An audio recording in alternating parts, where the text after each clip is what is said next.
इसको चालू कीजिए। साउंड जा रहा है सर तो जल्दी से एक टाइप कर दीजिए। इफ साउंड अगर जा रहा है प्यारे विद्यार्थियों तो जल्दी से एक टाइप कर दो। 183 नंबर सेट में आपका स्वागत करते हैं।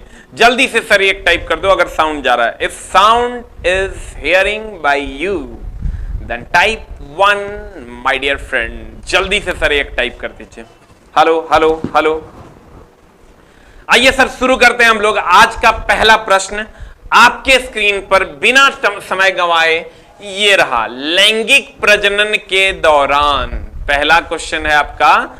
लैंगिक प्रजनन के दौरान जब दो अलग अलग, गाड़ी वहां लगा हुआ है, जब दो अलग अलग जीवाणु कोशिकाएं संयोजित होती हैं तो वे डैश का निर्माण करती है। सर दो अलग अलग जब संयोजित होगा तो युग्मजन का निर्माण करेगा। एक लाइन का बात है।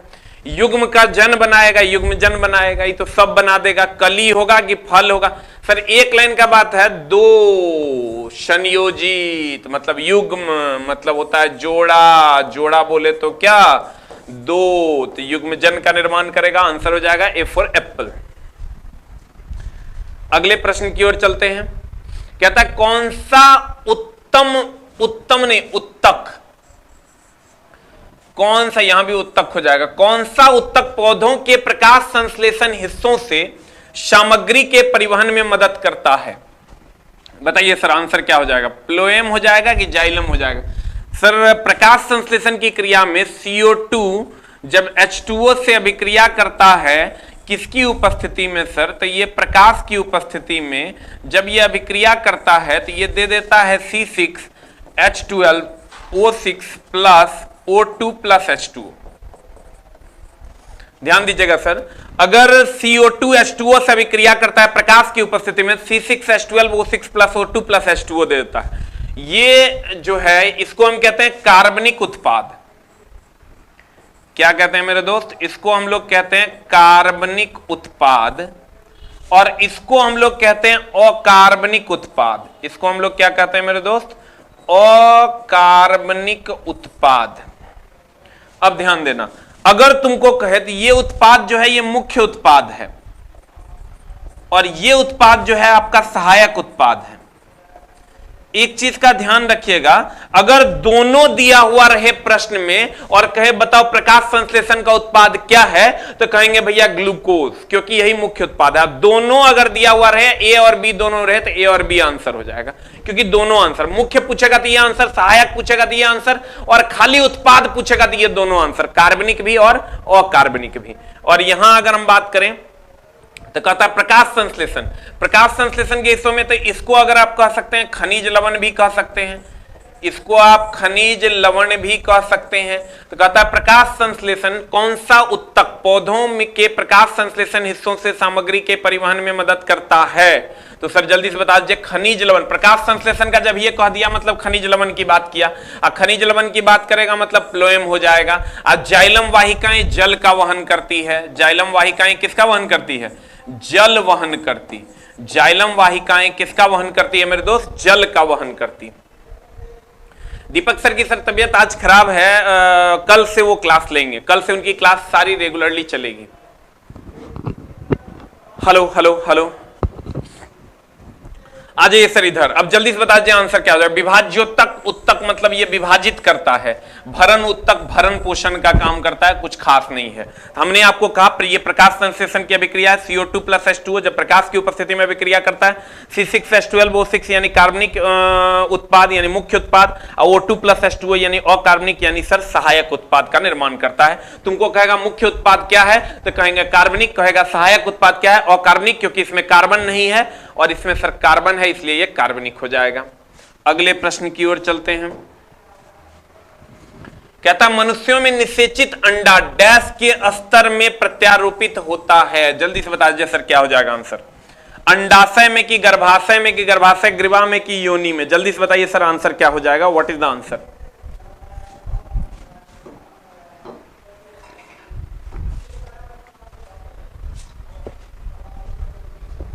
आंसर बताइए सर क्या होगा? मनुष्यों में निषेचित अंडा डैश के स्तर में प्रत्यारोपित होता है, गर्भाशय में सर प्रत्यारोपित होता है। योनि के बारे में तो कुछ कहना नहीं, अंडाशय अंडा हो गया। और गर्भाशय ग्रीवा की अगर हम बात करें तो गर्भाशय ग्रीवा हमारा योनि और गर्भाशय के बीच का सर भाग है। गर्भाशय ग्रीवा की अगर हम बात करें तो योनि और यूट्रस के बीच का रास्ता है, यूट्रस के बीच का रास्ता है, योनि और यूट्रस के बीच का रास्ता है क्या, गर्भाशय ग्रीवा। तो अब आंसर जल्दी से बता दीजिए क्या हो जाएगा सर, आंसर हो जाएगा डी फॉर डॉग, गर्भाशय। अगला प्रश्न, अगले प्रश्न का आंसर बताओ। वेरी गुड, सबका आंसर सर यही है। गर्भाशय में भ्रूण के पोषण प्रदान करने वाला उत्तक क्या है, तो सबको पता होगा फैलोपियन ट्यूब है। लेकिन सर अगर हम विल्ली की बात करें तो विल्ली क्या है, छोटी आंत में होता है और पोषक तत्व को अवशोषित करता है। विल्ली की अगर हम बात करें सर, छोटी आंत में होता, अब पोषक तत्व अवशोषित करता, पोषक तत्व अवशोषित करता, पोषक तत्व अवशोषित करता, छोटी आंत में होता और पोषक तत्व को क्या करता, अवशोषित करता। ओविडक्ट क्या है सर, ये अंडाणु को ले जाने का काम करता है, ये अंडाणु को ले जाने का काम करता है, अंडाणु को ले जाता। प्लेसेंटा सर आंसर हो जाए, प्लेसेंटा किधर गया, गर्भाशय में भ्रूण के पोषण प्रदान करने वाला उत्तक कौन सा हो जाएगा सर, भ्रूण को पोषण प्रदान करने वाला फैलोपियन ट्यूब नहीं होता है सर, भ्रूण को पोषण प्रदान करने वाला प्लेसेंटा ना होता है रे। डी फॉर डॉग हो जाएगा, डी फॉर क्या हो जाएगा, डॉग हो जाएगा। अंतिम क्वेश्चन का आंसर बताओ। ई सर जो है अंडाणु को कहां ले जाता है, ई तो ये फैलोपियन ट्यूब में ले जाता है, फैलोपियन ट्यूब में ले जाता है। अगला क्वेश्चन है आपके सामने, ये एक पिंड विरामावस्था से 2 मीटर पर सेकेंड स्क्वायर, देखिए इसमें कुछ नहीं करना होता है सर। जब ये क्वेश्चन में कहे, ध्यान देना, अगर तुमको इस टाइप का क्वेश्चन मिले, थोड़ा सा समझ लो, इसका क्वेश्चन खूब पूछता है और आपसे बनना भी चाहिए। अगर नहीं बन रहा है तो एकदम ये तो गलत बात है। S बराबर UT plus half AT square, एक होता है V बराबर U प्लस AT और एक होता है V square is equal to U square plus 2AS। ये समीकरण होता है। S बराबर UT plus half AT square, V बराबर U प्लस AT और एक होता है sir V square is equal to U square plus 2S। ये हमेशा ध्यान रखना, अगर इसमें विरामावस्था की बात करेगा, विरामा अवस्था की बात करेगा, अगर ये विरामा अवस्था की बात करेगा तो विरामावस्था बोले तो U का मान लेना अपने मन से 0, और अगर ब्रेक लगा देगा, और अगर ब्रेक लगाएगा तो ये हो जाएगा V इज इक्वल टू 0। इसका हमेशा ध्यान रखना। और अगर क्वेश्चन में आपको कुछ नहीं दिया हुआ है, मतलब विरामावस्था से नहीं चल रहा है, U का पता नहीं चल रहा, तो अपने मन से 0 ले लो। अगर क्वेश्चन में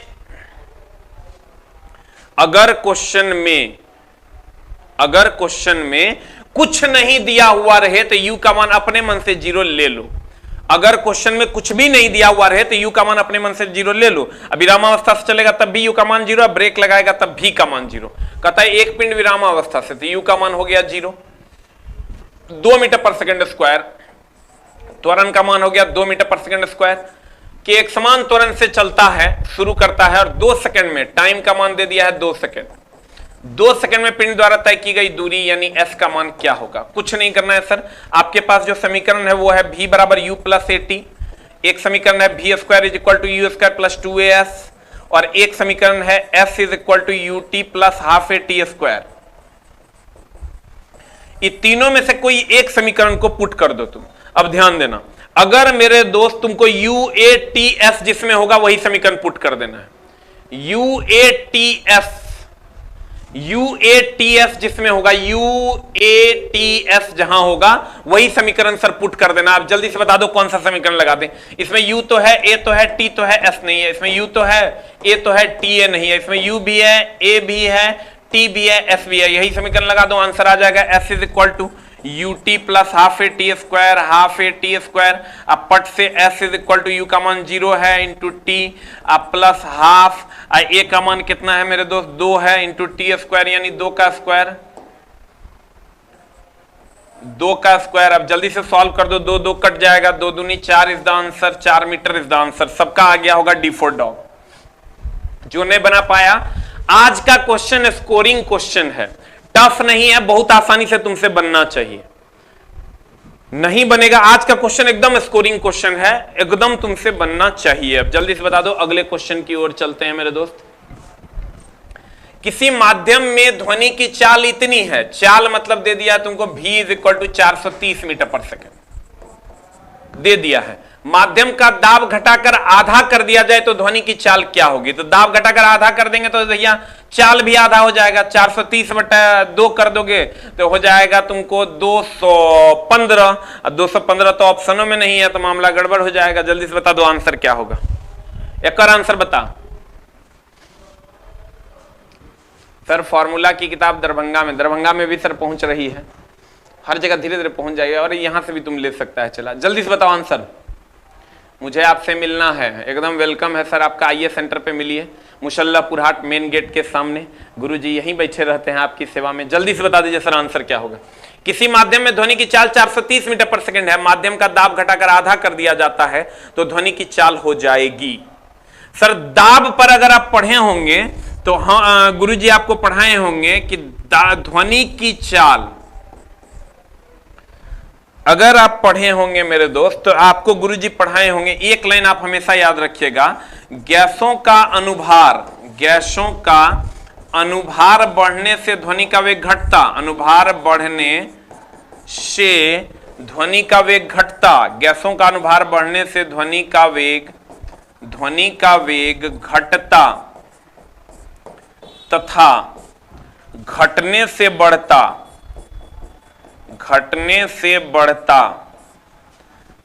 और प्रत्यास्थता,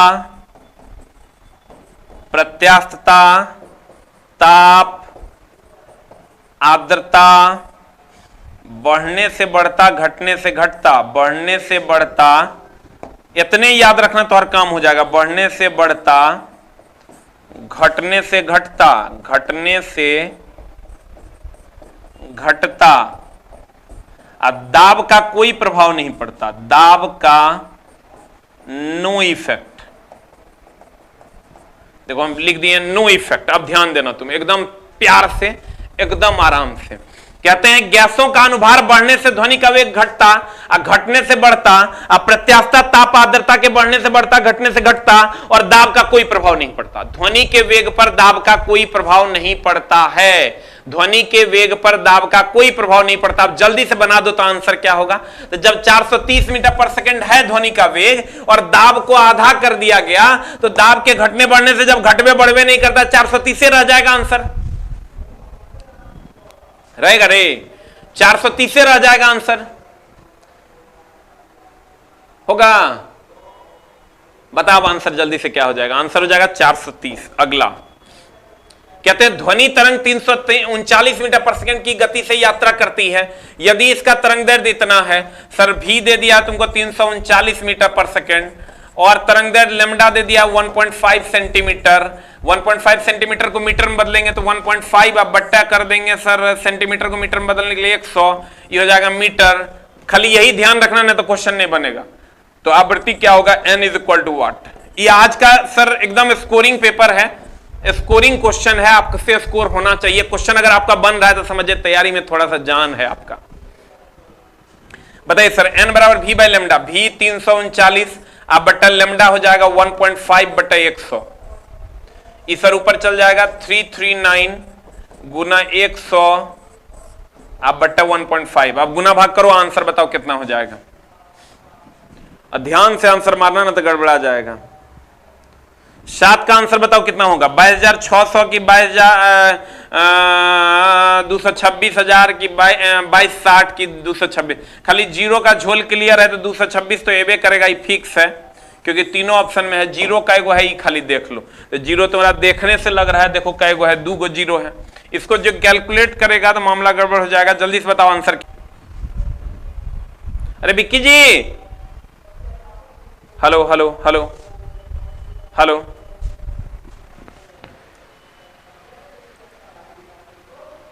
देखो तब ठीक है रे। अरे बफरिंग होने लगा था, बताओ जल्दी, सब ठीक है?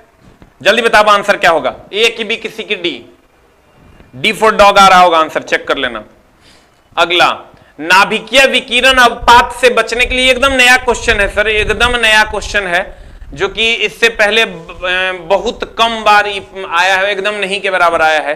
ये क्वेश्चन थोड़ा सा अलग है। नाभिकीय विकिरण अवपात का मतलब हुआ अल्फा बीटा और गामा किरण जो निकलता है सर, अल्फा बीटा और गामा किरणें जो निकलती है, नाभिकीय विकिरण अवपात से बचने के लिए डैश खाया जाता है। बताइए सर क्या खाया जाता है? नाभिकीय विकिरण अपवाद से बचने के लिए क्या खाया जाता है? बताइए जल्दी से आंसर क्या होगा सर? नाभिकीय विकिरण अपवाद से बचने के लिए B for ball potassium iodide खाया जाता है, ऑक्सीजन नहीं खाया जाता। अमोनिया जो होता है सर, ये अमोनिया हैबर विधि द्वारा सर अमोनिया का निर्माण होता है। ये कभी कोई क्वेश्चन पूछता है हैबर विधि द्वारा अमोनिया का निर्माण, हैबर विधि द्वारा। पारा तो सबको पता है, इसका ये द्रव अवस्था में पाया जाता है। किस अवस्था में पाया जाता है मेरे दोस्त? द्रव अवस्था में। पोटेशियम आयोडाइड है। अगर सिल्वर आयोडाइड की बात करेगा तो ये कृत्रिम वर्षा करने के लिए प्रयोग में लाते हैं, सबको पता होना चाहिए। कृत्रिम वर्षा के लिए, कृत्रिम वर्षा आज का एकदम स्कोरर पेपर है, एकदम ही क्वेश्चन तरह से बनना चाहिए। कृत्रिम वर्षा इसी से करवाते हैं। किससे? सिल्वर आयोडाइड से। एक और आज जान लो, नया क्वेश्चन है तुम्हारे लिए, पोटेशियम आयोडाइड। पोटेशियम आयोडाइड का उपयोग सर जब अल्फा बीटा और गामा किरणों का असर आपके ऊपर ना पड़े, इसके लिए हम लोग इसका उपयोग करते हैं। अगर कोई व्यक्ति न्यूक्लियर रिएक्टर के बगल में काम कर रहा है और उसको ऐसा लग रहा है कि हमको सर अल्फा बीटा या गामा किरण हम पर पड़ चुका है, तो वो क्या करेगा सर? वो पोटेशियम आयोडाइड का टेबलेट खाएगा और तब वो बच जाएगा। क्यों? क्योंकि पोटेशियम आयोडाइड अल्फा बीटा और गामा को सर न्यूट्रलाइज कर देता है। You will get the answer.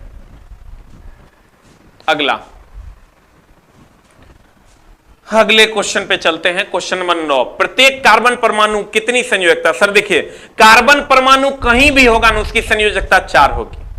कहीं पर भी कार्बन परमाणु की बात करेगा तो उसकी संयोजकता 4 होगी। आप एकदम ध्यान से देख सकते हैं। C6 होता है, ये होता है सर 1s2 2s2 और 2p2। तो बाह्यतम कक्षा दूसरी कक्षा है, तो संयोजी इलेक्ट्रॉन भी 2 होगा। संयोजी इलेक्ट्रॉन होगा सर 4 और संयोजकता भी हो जाएगा कितना? 4। संयोजकता भी हो जाएगा कितना? संयोजी इलेक्ट्रॉन भी 4 और संयोजकता भी 4। एकदम कुछ नहीं सोचना है सर। कार्बन के बारे में जब भी कहे, और एक चीज का और ध्यान रखना है, कार्बन कहेगा कौन सा बंधन बनाता है, तो सहसंयोजी बंधन बनाता है। कौन बंधन बनाता है मेरे दोस्त? सहसंयोजी बंधन बनाता है। ये सर ये पूछता है वही पढ़ो खाली। इसका एक और क्वेश्चन है जो हम आगे दिए हैं, आंसर बता जल्दी से क्या हो जाएगा? एकदम 4 हो जाएगा। कहेगा कार्बन कौन सा किसी के साथ रहेगा? कार्बन किसी के साथ, खाली C2H6 के साथ नहीं, C6H6 के साथ भी रहेगा, किसी के साथ भी रहेगा। तो वो कितना संयोजकता दिखाएगा? तो 4। संयोजी इलेक्ट्रॉन उसके कितने होंगे? तक 4। संयोजकता कितना दिखाएगा? तो 4। एगो आज बड़ा ही अच्छा क्वेश्चन है, क्वेश्चन आगे है, जब आप जाइएगा तो पता चलेगा। क्वेश्चन नंबर 10, निम्नलिखित में से द्रव है। सर देखिए, हेलोजन का ई क्वेश्चन खूब पूछा है। हेलोजन अगर आप जानते होंगे तो इसमें फ्लोरीन है, क्लोरीन है, ब्रोमीन है, आयोडीन है, स्टेटीन है। अगर आप पढ़े होंगे तो इसमें ये ध्यान दीजिएगा, ये द्रव अवस्था में पाया जाता है। ब्रोमीन, ये सबको पता है कि ब्रोमीन और पारा, एकमात्र ब्रोमीन अधातु है जो द्रव अवस्था में पाया जाता है। कहेगा बताओ ऐसा कौन सा अधातु है जो द्रव अवस्था में पाया जाता है? तो हम कहेंगे ब्रोमीन एकमात्र अधातु है जो द्रव अवस्था में पाया जाता है। अब कहेगा सर फ्लोरीन और क्लोरीन, तो कहेंगे भैया इसके बारे में डिसाइड करते हैं, आयोडीन और स्टेटीन के बारे में भी डिसाइड करते हैं। तो आपको कैसे डिसाइड करना होगा सर? ये एक तो ठोस होगा, दूसरा गैस होगा। अब कौन ठोस कौन गैस? आप आयोडीन खाते हैं कि नहीं नमक के साथ? तो बताइए किस अवस्था में खाते हैं? ठोस अवस्था में खाते हैं। और अगर ठोस अवस्था में खाते हैं तो यहां हो जाएगा ठोस, और इसका मतलब ये द्रव है, ये है, तो इसका मतलब फ्लोरीन और क्लोरीन हो जाएगा गैस। ये ग्रुप डी में इससे सर एकदम सरिया के एएलपी में भी खूब पूछा था क्वेश्चन, ध्यान से खाली देख लीजिए। Fluorine, chlorine, bromine, iodine, astatine. Fluorine और क्लोरीन, बीच में ब्रोमीन, आयोडीन, स्टेटीन इस साइड। आयोडीन हमको पता है ब्रोमीन द्रव अवस्था में होता है, आयोडीन ठोस अवस्था में होता है। आयोडीन किस अवस्था में होता है मेरी जान? ठोस अवस्था में। क्यों? क्योंकि आयोडीन बोले तो नमक हम लोग खाते नहीं है हो, और नमक जो हम लोग खाते हैं एकदम सट जाने दो दिमाग में, पट एकदम स्टोर करो दिमाग में, ना तो हो जो तो गड़बड़। तो देख रहा है एनटीपीसी 7th पेज सबकी ले लिया। इसलिए एकदम सट सट दिमाग में जाने दो, या को जरा सा एक भी पॉइंट एकदम ऐसे होना चाहिए तो और हमरा से शायरी नहीं होगा। एक आध को कभी कभार सुना देते हैं, लेकिन ये जो कहेगा कि हरदम सुनाओ ही नहीं होगा। एक एक काम हमरा से हो सकता है पढ़ाना, वो हम पढ़ा देंगे। अब ध्यान देना मेरे दोस्त, अगर हम कहते हैं फ्लोरीन ब्रोमीन की बात करें तो ये द्रव अवस्था में पाया जाता है, ये सबको पता है। और अगर फ्लोरीन और क्लोरीन की बात करें तो ये गैस अवस्था में पाया जाता है। और आयोडीन और स्टेटिन, आयोडीन हम लोग खाते हैं, नमक, नमक हम लोग खाते हैं, ये ठोस अवस्था में पाया जाता है। इसका मतलब ये ठोस होगा और ये गैस होगा और ये द्रव हो जाएगा। यहां तो खट से आंसर ब्रोमीन हो जाएगा, इसमें तो कुछ सोचना ही नहीं है, पट से आंसर मार देगा।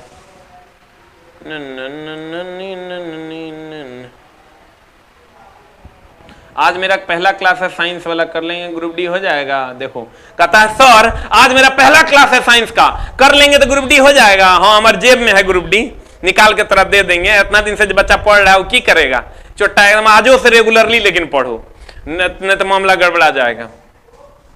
आजा मेरे दोस्त अगले क्वेश्चन पर। शीशे पर खुदाई कार्य हेतु निम्नलिखित में से कौन सा अम्ल सिलिका को घोलने हेतु प्रयोग किया जाता है? सर एकदम जब ये क्वेश्चन थोड़ा सा अटपटा है, पहले तो ये तुम जान लो कि बालू में कहे, सीमेंट में कहे, कांच में कहे, इसका मुख्य अवयव सिलिका है। मुख्य अवयव जो है इसका वो कौन है मेरे दोस्त? सिलिका है। इसका जो मुख्य अवयव है वो कौन है मेरे दोस्त? मुख्य अवयव कौन है? मुख्य अवयव की अगर हम बात करें तो मुख्य अवयव कौन है? सिलिका है। अगर हम बालू की बात करें, अगर हम सीमेंट की बात करें, अगर हम कांच की बात करें तो इसका मुख्य अवयव कौन है मेरे दोस्त? सिलिका है। पहले तो इस चीज को तुम जान लो। हम चला जब मेरे कलम से लिखाएगा ना वही बात लिखाएगा जब पूछता है, फालतूगिरी नहीं करेंगे हम, ही तुम जान लो। हम कभी भी वैसा चीज नहीं पढ़ाएंगे कि पता चला गांधी जी ने को नाथुराम गोडसे मार रहा था, अब बगल से के टहल के जा रहा था, जे कभी पूछवे नहीं करेगा। जे पूछेगा सिर्फ होकर बात करो, बगल से के टहल रहा था, बगल में के मर गया बगल वाला घर में, उस सब ने पूछना है। इसलिए एकदम एकदम आराम से, लव यू मेरा भाई। कहते हैं बालू, सीमेंट और कांच मुख्य अवयव है इसका सिलिका, एकदम इसमें घबराने वाली बात नहीं है। यही सिलिका को घोलता है हाइड्रोजन फ्लोराइड। इसीलिए हम लोग कहते हैं कि सिलिका कांच पर लिखने के लिए हम लोग हाइड्रोजन फ्लोराइड का उपयोग करते हैं। तो मान लीजिए कांच है और इस पर अगर हम हाइड्रोजन फ्लोराइड से लिखेंगे तो परमानेंटली लिखा जाएगा, मिटाएंगे तो मिटेगा नहीं। क्यों? क्योंकि यह सिलिका में घुलनशील होता है। कौन? Hydrogen fluoride. तो तुम पढ़ा होगा कि बताओ कांच पर लिखने के लिए किसका उपयोग करते हैं? हाइड्रोजन फ्लोराइड का। यहां क्वेश्चन अलगे तरीके से पूछ दिया, लेकिन क्वेश्चन वही है, शीशे पर खुदाई कार्य हेतु निम्नलिखित में से कौन सा अम्ल सिलिका के घोलने हेतु प्रयोग किया जाता है? तो कहेंगे हाइड्रोजन कौन? Fluoride is the right answer. H3PO4 का कोई काम नहीं है, फॉस्फोरिक एसिड है ये। HCl, क्वेश्चन अभी एनटीपीसी में तुरंत पूछा है। पेट में स्रावित होता है, ये पेट में पाया जाने वाला या पेट में स्रावित होता। पेट में क्या होता मेरे दोस्त? स्रावित होता। पेट में क्या होता? स्रावित होता। HNO3 इसका अम्लराज बनाने में इसका उपयोग करते हैं, अम्लराज बनाते हैं इसी से। HNO3 का उपयोग क्या बनाने के लिए करते हैं? अम्लराज बनाते हैं। अम्लराज बनाते हैं, क्या बनाते हैं मेरे दोस्त? अम्लराज बनाते हैं इसी से। ये क्वेश्चन पूछता है, इसको एक बार थोड़ा सा डिटेल में एकदम देख लेना चाहिए तुमको, और नहीं याद है तो याद कर लेना चाहिए कि HCl अनुपात HNO3 की जो है ये 3:1 में होता है। तो ये सर अम्लराज का निर्माण करता है, ये घोल अम्लराज कहलाता है। और अम्लराज का क्या काम है इस सबको पता है। ये जो अम्लराज है इसका क्या काम है मेरे दोस्त? ये गोल्ड और प्लेटिनम को अपने में घुला लेता है। ये क्या करता है? ये गोल्ड और प्लेटिनम को अपने में घुला लेता है। गोल्ड और प्लेटिनम को अपने में घुलाता, गोल्ड और प्लेटिनम को अपने में क्या करता? घुला लेता। सर न्यूमेरिकल देखिए, गोल्ड और प्लेटिनम को अपने में घुला लेता, गोल्ड और प्लेटिनम को अपने में क्या करता है? घुला लेता। अब जल्दी से बता दो आंसर क्या हो जाएगा। ये तो HNO3 का। एक चीज का और यहां ध्यान रखना कि यहां एक है, देखो इसमें 3 नहीं है, तो जकरा में 1 है वो 3 भाग है, और जकरा में 3 है वो 1 भाग है। एकरा खाली ध्यान रखना मेरे दोस्त। जकरा ये इसमें 1 है तो ये 3 भाग है, इसमें 3 है तो ये 1 भाग है। ये ध्यान रखना, ना तो मामला गड़बड़ा जाएगा। अगला एक हम याद रखे हुए, 1 का 3 3 का 1, 1 का 3 3 का 1, 1 का 3 3 का 1, 1 का 3 3 का 1, 1 का 3 3 का 1। अगला शीशे पर खुदाई कार्य ई हो जाएगा हाइड्रोजन फ्लोराइड। इसका उपयोग हम राज अभी तुरंत बनाए थे HNO3 HCl मिला के, और ये HCl तो तुम्हारा हाइड्रोक्लोरिक एसिड हो गया, पेट में स्रावित होता है। दूसरे आवर्त से संबंधित, देखो ये क्वेश्चन जब पूछा था ना सबका दिमाग चकरा गया था। क्वेश्चन चला इससे पहले भी आया हुआ था, ध्यान से देखोगे तो समझ में आएगा। दूसरे आवर्त से संबंधित और मजबूत श्रृंखला गुण बनाने वाले तत्व का इलेक्ट्रॉनिक विन्यास क्या होगा? क्वेश्चन को एक राउंड में पढ़ोगे ना लगेगा मां कसम एक ही कर दिया है सर। दूसरा आवर्त, जब ये कह दिया दूसरा आवर्त, इसका मतलब ये जो होगा ये हो गया 1 2 3, तो ये हो गया तीसरा आवर्त, थर्ड आवर्त। ये 1 2 3 तो ये भी हो गया तीसरा आवर्त, 1 2 तो ये हो गया दूसरा आवर्त, दूसरा आवर्त। ये भी सर 1 2 है, ये भी हो गया दूसरा आवर्त, दूसरा आवर्त। अब प्यारे बच्चों ध्यान देना कि कहते हैं इसका मतलब अगर दूसरा आवर्त कह दिया तो ये दोनों तो होगा नहीं। अब कह रहा है संबंधित मजबूत श्रृंखलन, श्रृंखलन गुण एक वो का होता है सबसे ज्यादा श्रृंखलन गुण, सबसे ज्यादा चेन कौन बनाता है सर? कार्बन बनाता है, और कार्बन का 6 होता है, 6 होता है तो 2 और 4 होगा। इस सर क्वेश्चन अगर कहता बताओ कार्बन का इलेक्ट्रॉनिक विन्यास कौन है, तो 2 और 4 हो जाता। अगर कहता सबसे लंबा चेन बनाने वाले का इलेक्ट्रॉनिक विन्यास क्या है, तो कहते 2 और 4 हो जाता। अगर कहता किसकी संयोजकता 4 है, तब भी ये 2 और 4 हो जाता। ये भी हो सकता था, लेकिन क्वेश्चन अपने हिसाब से पूछेगा, एक आंसर छोड़ेगा। आज के सवाल तुमसे एकदम बनने चाहिए, एकदम ट्रेंडिंग क्वेश्चन है जो तुमसे बनना चाहिए। जब ये कह देगा सबसे मजबूत श्रृंखलन गुण मतलब कार्बन, कार्बन बोले तो C6, और C6 बोले तो 2 और 4, और 2 और 4 मतलब 6, और 6 वाला आंसर हो जाएगा। You will get the answer. अगले प्रश्न की ओर चलते हैं। निम्नलिखित में से पीएच की गणना करें यदि इनमें हाइड्रोजन, एकदम आज का ट्रेंडिंग सवाल है सर, ध्यान दीजिएगा खाली। अगर हम कहें कि अगर पीएच की बात करें, ध्यान देना एकदम सिंपल, हम तुमको एगो जुगाड़ बता देते हैं। H+ आयन और पीएच, एक तो ये टेबल कह देगा तुमको, हम बार बार बोलते हैं OH- या POH। अगर ई कहे तो बहुत आसान है, अगर ये 10⁻⁻² है तो ये 2 होगा, ये 10⁻³ है तो ये 3 होगा, ये 10⁻⁴ है तो ये 4 होगा, ये 10⁻⁵ है तो ये -5 है। जब भी ये रहेगा माइनस में रहेगा, प्लस में नहीं रहेगा, -5 है तो ये 5 हो जाएगा। ये इधर आओगे, ये 10⁻² है तो ये 2 हो जाएगा, ये 10⁻6 है तो ये 6 हो जाएगा, 10⁻7 है तो ये 7 हो जाएगा, 10⁻9 है तो ये 9 हो जाएगा। एक लाइन का बात खत्म कहानी। यहां देखो निम्नलिखित घोलों में पीएच की गणना करें यदि इनमें हाइड्रोजन आयन सांद्रण का मान 10⁻⁹ m हो, 10⁻⁹ m अगर होगा तो ऑब्वियसली ये 9 होगा। आंसर मार दो, you will get the answer. इसमें तुम 2 फॉर्मूला और यूज कर सकते हो, H+ into OH-, H+ into OH- का जो वैल्यू होता है वो 10⁻⁻14 होता है। एक फॉर्मूला ये यूज कर सकते हो। एक फॉर्मूला होता है PH + POH = 14। ये 2 फॉर्मूला और आप इसमें यूज कर सकते हैं। इसमें 2 फॉर्मूला और आप यूज कर सकते हैं। जल्दी से बता दीजिए आप सर आंसर। एक तो H+ into OH- 10⁻14, PH + POH = 14। और सर यहां आओगे तो ये आपके सामने है H+ 10⁻², 2, 10⁻3, 3, 10⁻4, 4, 10⁻5, 5, 10⁻2 तो 2, 10⁻6 तो 6, 10⁻7 तो 7, 10⁻9 तो 9। अब जल्दी से बता दो सर आंसर क्या होगा। निम्नलिखित घोलों के पीएच की गणना करें यदि इनमें हाइड्रोजन आयनों का सांद्रण कितना हो, 10⁻9 होगा तो 9 हो जाएगा।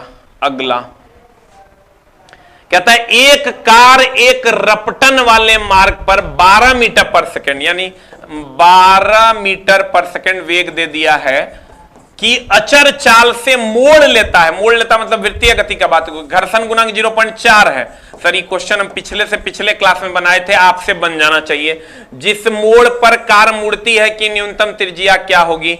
आर का मान मांग रहा है, जी का मान अपने मन से 10 मीटर पर सेकंड स्क्वायर ले लो। अब काट खोट के तुमको पता है एक formula V is equal to, जब भी वृत्तीय गति के मोड़ पर लेगा म्यू आर जी हो जाएगा, और V तुमको दे दिया है 12, अंडर रूट ऑफ म्यू का मान दे दिया है 0.4, आर का मान तुमको निकालना है, जी का मान 10 होता है। और जल्दी से निकाल के आंसर बता दो, you will get the answer. जल्दी बता, एकदम चला ट्रेंडिंग क्वेश्चन है, तुमसे बनना चाहिए, एकदम आज का क्वेश्चन तुमसे बनना चाहिए। आंसर कितना आ रहा है? सब मार दिया, देख रहा है चलवा सब अब टन टन कर रहा है। B36 बन रहा है। आज का क्वेश्चन कितने बच्चों को सर एकदम बन रहा है, और बन रहा है तो आप कृपया 1 टाइप करें, और आज का क्वेश्चन जिसको टफ लग रहा है वो कृपया 2 टाइप करें। आज का क्वेश्चन जिसको नॉर्मल लग रहा है वो 1 टाइप करें, जिससे बन रहा है, और जिससे नहीं बन रहा है 2 टाइप करें। जल्दी जल्दी आंसर हो जाएगा सर 36। क्वेश्चन नंबर आते हैं सर 15। तब तक आप टाइप कीजिए, हम देखते हैं। वायु को शुद्ध बनाता है, ये क्वेश्चन जब देखोगे ना तो तुमको लगेगा वायु को शुद्ध बनाता है, जल्दी जल्दी मारो तो ये क्वेश्चन का आंसर की हो जाएगा? वायु को शुद्ध बनाता है, इसका आंसर जल्दी जल्दी बताओ क्या हो जाएगा? What is the answer? वायु को शुद्ध बनाता है, व्हाट इज द आंसर? वायु को शुद्ध बनाता है, क्या हो जाएगा आंसर? वायु को शुद्ध बनाता है, क्या हो जाएगा? जल्दी से आंसर बता दीजिए। पादप हो जाएगा कि मनुष्य हो जाएगा कि ऑक्सीजन हो जाएगा? कोई नहीं हो जाएगा, क्या होगा बता? एकरा में सब लड़का मारेगा ऑक्सीजन, जबकि इसका सही आंसर होगा सर पादप। इसका सही आंसर होगा मेरे दोस्त पादप, इसका आंसर सही ऑक्सीजन नहीं होगा। ऑक्सीजन से शुद्धिकरण नहीं होता है। प्लांट ऑक्सीजन लेके क्या करेगा सर? अगर सर पादप का उपयोग कीजिएगा तो ऑक्सीजन भी मिलेगा और कार्बन डाइऑक्साइड ग्रहण भी होगा। इसमें सर 2 फायदे हैं, ऑक्सीजन मिलेगा और कार्बन डाइऑक्साइड ग्रहण करेगा। इसीलिए सर ये जो है शुद्ध बनाएगा। आई खाली ऑक्सीजन क्या करेगा? ये ऑक्सीजन खाली ऑक्सीजन रहेगा, कार्बन डाइऑक्साइड भी रहेगा, दोनों साथे में रहेगा। तब आंसर बताओ। ए नंबर माना है, एकदम सही आंसर है आपका। A for Apple is the answer. A for Apple is the answer. वायु को शुद्ध बनाता है सर, इसमें बहुत लड़का इसमें ऑक्सीजन मार देता है, जो कि गलत है। वायु को शुद्ध बनाता है पादप, क्योंकि ये ऑक्सीजन इससे मिलेगा और कार्बन डाइऑक्साइड को ग्रहण करेगा, जबकि खाली ऑक्सीजन से खाली आप ऑक्सीजन रहेगा तो कार्बन डाइऑक्साइड भी रहेगा, तो सर शुद्धता नहीं होगी। इसलिए इसका आंसर क्या हो जाएगा? A for Apple. अगले क्वेश्चन पे चलते हैं मेरे दोस्त। क्योंकि सर पादप क्या करेगा? तो पादप हमारा ऑक्सीजन देगा और कार्बन डाइऑक्साइड को ग्रहण भी करेगा।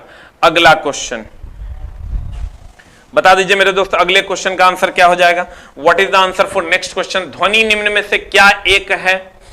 ध्वनि निम्न में से क्या एक है? ज्वारीय तरंग है, यांत्रिक लहर है, सतहिया लहर है, विद्युत चुंबकीय तरंग। देखो तरंग 2 प्रकार का होता है। एक होता है मेरे दोस्त यांत्रिक तरंग, देखिए लो यांत्रिक, एक होता है अयांत्रिक। यांत्रिक तरंग की अगर आप बात करोगे तो यांत्रिक तरंग का एग्जाम्पल हो गया सर ध्वनि तरंग, इसी को हम सर दाब तरंग भी कहते हैं, इसी को हम प्रत्यास्थ तरंग भी कहते हैं, इसी को हम प्रत्यास्थ तरंग भी कहते हैं। और ये सर अनुदैर्ध्य है, ये अनुदैर्ध्य है। देखो जितना एक, और वेग कितना होता है? 332 मीटर पर सेकेंड। कितना डिग्री सी पर? 0 डिग्री सेंटीग्रेड पर। यहां हो गए अयांत्रिक तरंग, इसका एग्जाम्पल हो जाएगा प्रकाश तरंग। इसका अयांत्रिक तरंग मतलब जो कंपन पैदा ना करे, यांत्रिक तरंग मतलब जो कंपन पैदा करे। यांत्रिक तरंग की अगर हम बात करें, ये कंपन पैदा करेगा और ये कंपन पैदा नहीं करेगा, उसे हम अयांत्रिक। बताओ प्रकाश तरंग कंपन पैदा करता है क्या? एकदम नहीं करता है। लेकिन ध्वनि तरंग कंपन पैदा करता है, और इसका एग्जाम्पल हो जाएगा विद्युत चुंबकीय तरंग। जितना भी विद्युत चुंबकीय तरंग है, गाए पौधरी और सूर्यदि सब, गाए पौधरी और सूर्यदि सब, इसका सर अगर हम बात करें, ये अनुप्रस्थ तरंग है, ये सारे के सारे अनुप्रस्थ तरंग है। और इसका जो वेग होता है वो 3 × 10⁸ मीटर पर सेकंड होता है, जिसका पता रोमर ने लगाया था। अब हमको जल्दी से बता दो, हमने कहा यांत्रिक तरंग, अयांत्रिक तरंग। यांत्रिक तरंग मतलब जो कंपन पैदा करे, जो कंपन पैदा करे उसे हम यांत्रिक तरंग। अयांत्रिक तरंग जो कंपन नहीं करे, कंपन नहीं पैदा करे उसे हम अयांत्रिक तरंग कहते हैं। कंपन करे उसे हम यांत्रिक तरंग कहते हैं। अब ध्यान देना, इसमें प्रकाश तरंग, विद्युत चुंबकीय तरंग आ जाएगा। ये तरंग अनुप्रस्थ होती है, इसका वेग 3×10⁸ होता है। इसमें विद्युत चुंबकीय तरंग में गामा, एक्स, पराबैंगनी, दृश्य, अवरक्त, सूक्ष्म, रेडियो, दीर्घ सब आ जाएगा। अब जब यहां आप आइएगा तो ध्वनि निम्न में से क्या है, तो जब ये ध्वनि है तो ध्वनि है, इसका मतलब यांत्रिक है। यांत्रिक का आंसर ध्वनि ज्वार भाटा है रे, ध्वनि सतहिया लहर है रे, ध्वनि विद्युत चुंबकीय तरंग है रे, एकदम नहीं है। ध्वनि जो है वो यांत्रिक तरंग है, विद्युत चुंबकीय तरंग तो अयांत्रिक तरंग है। Answer, you will get the answer. इतना प्यार देने के लिए सर 100 बार नमन है, वर्ड्स नहीं है सर मेरे पास। बहुत बहुत बहुत बहुत धन्यवाद सर। आइए सर अगले में, जब एक पिंड किसी अनंत तल पर लुढ़काया जाता है। आज का क्वेश्चन एकदम तुरंत ही बनना चाहिए, सारे क्वेश्चन। आज आप अपनी तैयारी को चेक कर सकते हैं सर कि आपका तैयारी क्वालिफाइंग है कि नहीं, और अन्य दिन आप ये चेक कर सकते हैं आप मेरिट बनाने योग्य हैं कि नहीं। देखिए, कहते हैं अगर जब एक पिंड किसी अनंत तल पर लुढ़कता है तो इसके पास क्या होगा, ये लुढ़केगा। तो लुढ़केगा सर, तो इसमें गति भी है और इसका हाइट भी है। तो हम बोले तो पोटेंशियल एनर्जी बोले तो mgh, काइनेटिक एनर्जी बोले तो हाफ mv², हाफ mv²। तो जकरा में मेरे दोस्त हाफ mv², तो जकरा में वेग होगा ओकरा में गतिज ऊर्जा होगा, और जकरा में हाइट होगा ओकरा में स्थितिज ऊर्जा होगा। तो कहते हैं जब एक पिंड किसी अनंत तल पर लुढ़क रहा था, अनंत तल मतलब इंक्लाइंड प्लेन, ऐसा प्लेन, इसको कहते हैं समतल सतह, इसको कहते हैं समतल सतह, और इसको कहते हैं अनंत सतह पर लुढ़कता है। तो इसके पास कौन सी ऊर्जा होगी, केवल गतिज, केवल स्थितिज, दोनों गतिज और स्थितिज दोनों। आई दोनों को मिला के अगर कह देता यांत्रिक ऊर्जा तो यह भी आंसर हो जाता। अगर ये दोनों को मिला के कह देता यांत्रिक ऊर्जा, क्योंकि गतिज ऊर्जा प्लस यांत्रिक ऊर्जा का योग जो होता है वो यांत्रिक ऊर्जा होता है। ये एक लगभग हमको लगता है 7 से 8 क्वेश्चन पूछा है। गतिज ऊर्जा प्लस स्थितिज ऊर्जा बराबर होता है क्या, यांत्रिक ऊर्जा। तो ये दोनों ऑप्शन में नहीं रह के यांत्रिक ऊर्जा देता तो वो भी ऑप्शन सही हो जाता। अगला क्वेश्चन, बता मेरे दोस्त निम्नलिखित में से प्रबलतम अपकारक कौन है। इस सर इसके लिए आपको एक लिस्ट पढ़ना होगा, फ्लोरीन, क्लोरीन, ब्रोमीन, आयोडीन, स्टेटीन। ऊपर से नीचे आने पर अवकारकता का गुण बढ़ता है, अवकारकता बढ़ता। आकार जो है, आकार या आयतन, आकार या आयतन की अगर हम बात करें तो वो वर्ग है, वर्ग में ई भी बढ़ता। लेकिन अगर इलेक्ट्रॉन बंधुता की बात करें, इलेक्ट्रॉन बंधुता, इलेक्ट्रॉन बंधुता, आयनन विभव, आयनन विभव घटता।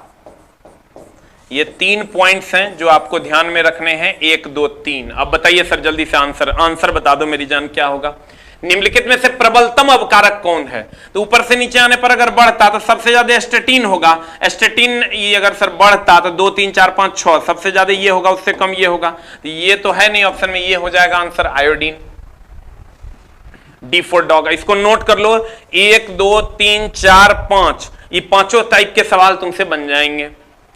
अगले में चलते हैं सर, द क्वेश्चन नंबर 19। पिंड के ताप की परिभाषा उष्मागतिकी के किस नियम से सर। देखो उष्मागतिकी के शून्यवां नियम से ताप की परिभाषा पिछले से पिछले क्लास में पढ़ाए थे, याद करो।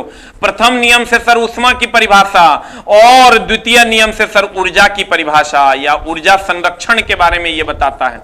ऊर्जा संरक्षण के बारे में यह बताता है, यह ऊष्मा को परिभाषित करता है, ऊष्मा परिभाषित करता है और यह ताप परिभाषित करता है। तो बिलीव नहीं करेगा मेरे दोस्त, अगर तुमको विश्वास नहीं होता, बहुत कम किताबों में यह बातें लिखी हुई है कि यह जो है शून्यवां नियम ताप को परिभाषित करता है और प्रथम नियम ऊष्मा को परिभाषित करता है। यह बहुत कम किताबों में लिखा हुआ है। द्वितीय नियम ऊर्जा संरक्षण लगभग किताबों में लिखा हुआ है, इसलिए एकदम ध्यान दे दो। क्यों? क्योंकि शून्यवां नियम कहता है ए का ताप बी के ताप के बराबर है, बी का ताप सी के ताप के बराबर है, तो ए का ताप सी के ताप के बराबर होगा। इसका मतलब ये ताप को परिभाषित करता।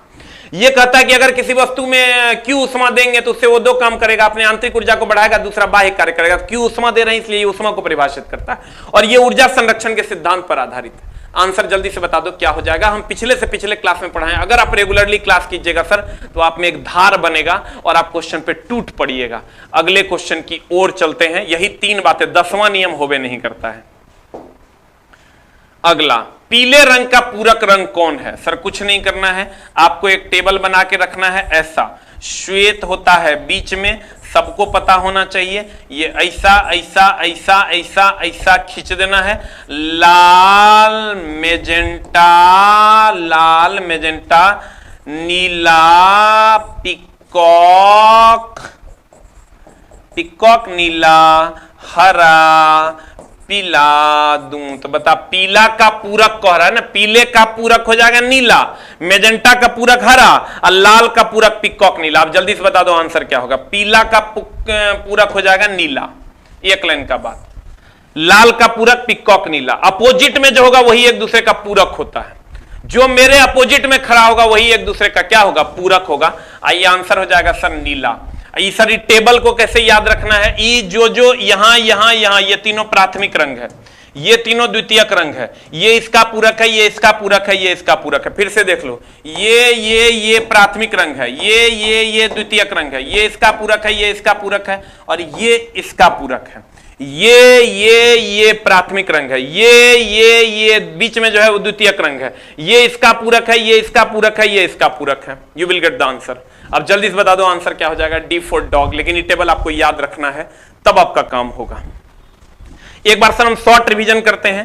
पहला क्वेश्चन है आपका, पिंड क्या ताप परिभाषित? पहला नियम, शून्यवां नियम से ताप, प्रथम से ऊष्मा, द्वितीय से सर ऊर्जा। नेक्स्ट, निम्नलिखित में से प्रबलतम ऊपर से नीचे आने पर बढ़ता है, इसलिए आयोडीन आंसर हो जाएगा। जब एक पिंड किसी आनत तल पर, आनत तल मतलब सर हो गया इंक्लाइंड प्लेन, हाइट भी है और लुढ़क रहा है इसलिए गति भी है, इसलिए दोनों ऊर्जा यानी यांत्रिक ऊर्जा। ध्वनि निम्न में से क्या है? ध्वनि तरंग दो प्रकार के, एक यांत्रिक दूसरा अयांत्रिक। यांत्रिक मतलब कंपन होगा, अयांत्रिक मतलब कंपन नहीं होगा। ध्वनि दाब प्रत्यास्थ तरंग यांत्रिक तरंग है, चूंकि इसमें कंपन होता है। प्रकाश विद्युत चुंबकीय तरंग अयांत्रिक है। ये अनुदैर्ध्य, ये अनुप्रस्थ है, 332 3×10⁸ इसलिए इसका आंसर हो जाएगा यांत्रिक तरंग। शॉर्ट रिवीजन सर बहुत ज्यादा जरूरी है। वायु को शुद्ध बनाता है सर पादप, क्योंकि ऑक्सीजन इससे मिलेगा और कार्बन डाइऑक्साइड ग्रहण भी करेगा, इसलिए आंसर हो जाएगा ये। ऑक्सीजन नहीं मार दीजिएगा।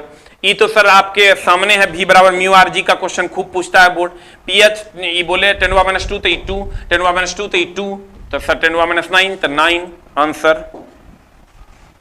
अगला, दूसरा वर्ष प्रबलतम श्रृंखला तो कार्बन, इसीलिए 2 4 6। शीशे की खुदाई, हाइड्रोजन फ्लोराइड। HNO3 से सर अम्लराज। निम्नलिखित में से द्रव है ये, आप फ्लोरीन हो जाएगा गैस, क्लोरीन हो जाएगा ये गैस, आयोडीन और स्टेटिन हो जाएगा ठोस। प्रत्येक कार्बन परमाणु जब ये कहेगा 4 हो जाएगा, सॉरी। नाभिकीय विकिरण अपवाद से बचने के लिए पोटेशियम आयोडाइड। पारा की अगर हम बात करें, ये द्रव अवस्था में पाया जाता है। अगला ई हो जाएगा सर V बराबर N लैम्डा से बना देंगे। अगला, दाब पर कोई असर नहीं पड़ता, ध्वनि के वेग का, इससे 430 से आंसर होगा। एस पर UT plus half T square लगा देंगे आंसर। गर्भाशय में जब ये होगा, प्लेसेंटा से सर भ्रूण को पोषण मिलता है। मनुष्य में निषेचित अंडा, गर्भाशय। कौन सा उत्तक पौधों में खनिज लवण, तो पौधों में खनिज लवण फ्लोएम हो जाएगा। जल कहेगा तो जाइलम हो जाएगा। लैंगिक प्रजनन के दौरान अगर जैसे 2 का बात करेगा, युग्मजन हो जाएगा। Thank you very much, love you all, नमस्कार, thank you very much. 4100 plus batch sir हम अनाउंस नहीं कर पाए, कल अनाउंस कर देंगे। एडमिशन उसमें चल रहा है ऑलरेडी। मिलते हैं सर हम लोग कल उसका अनाउंसमेंट हम सर कर देंगे। Thank you very much, love you love you love you all. और कितने बच्चों का सर लगभग आज 90% सही हुआ है। आज का क्वेश्चन आपसे बनना चाहिए, 90% क्वेश्चन सही हुआ है, होना चाहिए। नहीं हो रहा है तो गड़बड़ बात है। थैंक यू वेरी मच, नमस्कार। मिलते हैं सर हम लोग कल की कक्षा में, ठीक है।